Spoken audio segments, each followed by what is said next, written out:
একটা সুন্দর দিন তোমাদের সকলের সঙ্গে শেয়ার করতে চলে আসলাম। Welcome to my new blog.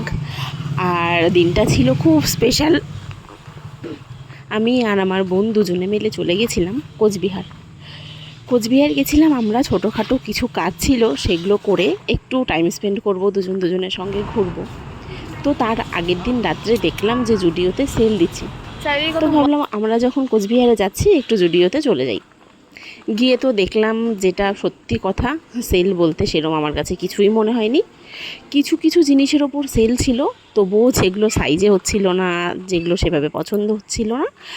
আর ভালো ভালো যেগুলো জিনিস, যেগুলো পছন্দ হচ্ছিল, সাইজ টাইজ সব কিছু ঠিকঠাক থাকছে, সেগুলোর আবার সেল ছিল না। তো সেলটা ঠিকঠাক আমার মনে হয়নি, যেভাবে আমি মোবাইলে দেখেছিলাম ঠিক সেভাবে সেল মনে হয়নি। তবুও মেয়েরা যদি কোনো জায়গায় কেনাকাটা করার কথা ভাবনা চিন্তা করে যায়, সেখান থেকে তো খালি হাতে আসতে পারে না। শপিং করেছি, এসেছিলাম টাইম কাটাতে, না রাখি রেখে দিবি আমাদের জন্য। এসেছিলাম টাইম কাটাতে, কিন্তু পড়ে গেল শপিং, টাকা কাটাতে।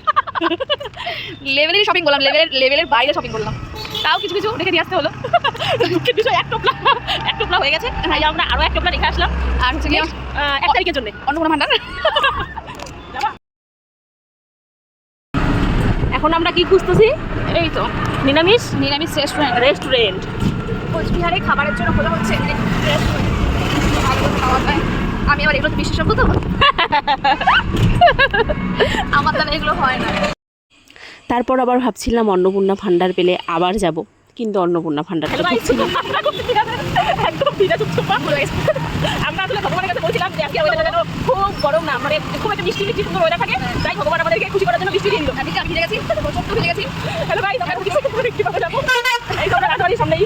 আর বৃষ্টি দেখা মানে ক্যামেরাটা কটা ঠিক করে দেখতেই তো পারলে আমরা মজা করছিলাম, তাই ওই ভয়েসটাকে আমি কাটিনি, কারণ ওই ভয়েসটা রেখে দিতেই চেয়েছিলাম যে আমরা এত মজা করেছি, কী বলেছি। তাই জন্য বাকি ভয়েসটা আমি ভালো করে ভয়েস দিয়ে দিচ্ছি তোমাদেরকে বোঝানোর জন্যে যে আমরা কী করেছি, পুরোটা দিন কীভাবে কাটিয়েছি। তাই ওইটুকু ভয়েস কাটিনি, ওইটুকু একটা কমেডি ছিল। আর আমাদের দিনটা ছিল নিরামিষের, যেহেতু শ্রাবণ মাস, তাই আমরা বাইরে কোথাও কিছু খাবো না, একদম পিওর নিরামিষ দোকান হলেই খাবো। তাই নিরামিষ দোকান খুঁজতে আমরা হয়রান হয়ে গেছিলাম। অবশেষে পেয়ে গেছিলাম রাজবাড়ির ঠিক উল্টো পাশেই একটা সুন্দর রেস্টুরেন্ট, যেখানে নিরামিষেরই সমস্ত খাবার দাবার ছিল।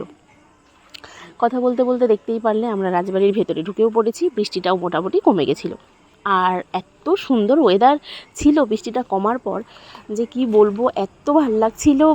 খুব সুন্দর একটা পরিবেশ তৈরি হয়ে গেছিলো। বৃষ্টি হলে না, মানে পুরো জায়গার আবহাওয়াটা একদম চেঞ্জ হয়ে যায়, জায়গার সৌন্দর্য চেঞ্জ হয়ে যায়।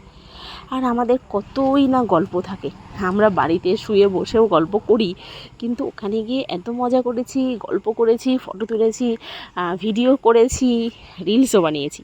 দিনটা কেমন লাগলো অবশ্যই তোমরা জানিও।